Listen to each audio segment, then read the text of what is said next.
Hello and welcome to my foreclosure video. Before we begin, I would like to just give the disclaimer that this is for informational purposes only. This video is not to be constituted as legal or tax advice. If you need legal or tax advice, I advise you to go seek appropriate professionals. That being said, let's begin. The information provided is based on my knowledge of Utah.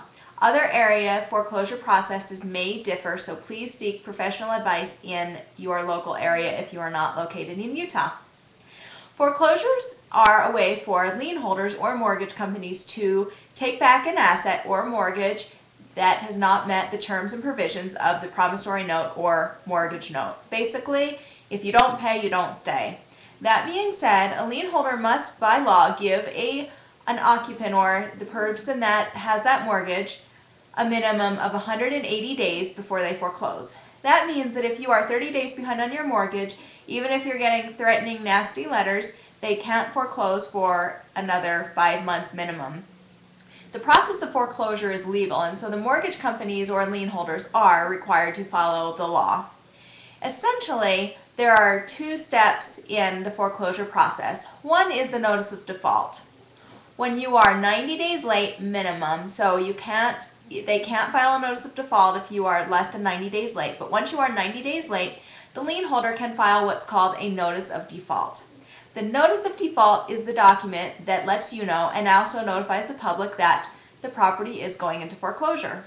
If you are in that situation, you probably have been receiving various notices from realtors, from investors, from buyers, etc., etc., etc., because it does become public record.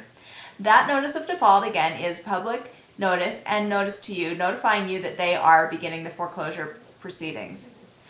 Once that notice of default is filed, the soonest that a lien holder can foreclose is another 90 days. My experience has shown that a lot of lien holders are quite busy right now and quite bombarded with files that are in foreclosure, and so it's actually been taking longer than the minimum requirements by law. I've seen some properties have the property not foreclosed for maybe 2 years, sometimes longer, but the minimum is 180 days.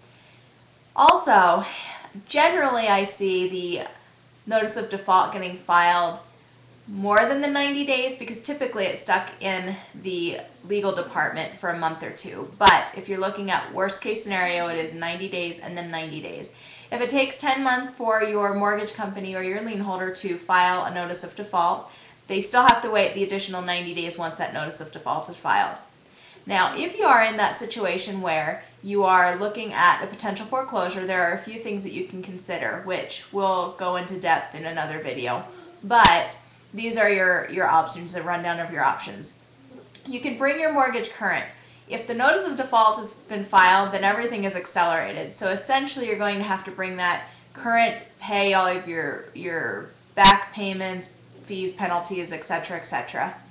Now, if you can't do that, your lien holder may offer what's called a forbearance, which gives you the ability to pay what you owe, the back end of what you owe over a period of time. The other option is to negotiate what's called a loan modification. A loan modification gives you a way to basically modify your loan so that it's essentially like a new mortgage, a modified mortgage, and then that would bring you current. If you're not in a situation where you feel like you can continue to pay for the property, or you don't want to continue paying for the property, or you don't want to stay there, or you want to sell, then you may want to consider a short sale, which is basically a way to enable the property to be sold for less than what you owe. And this is something that a real estate professional can assist you with. If you have any questions, please feel free to contact me directly. My contact information is located on my website. And I hope you're having a great day. Thanks so much for viewing. Bye-bye.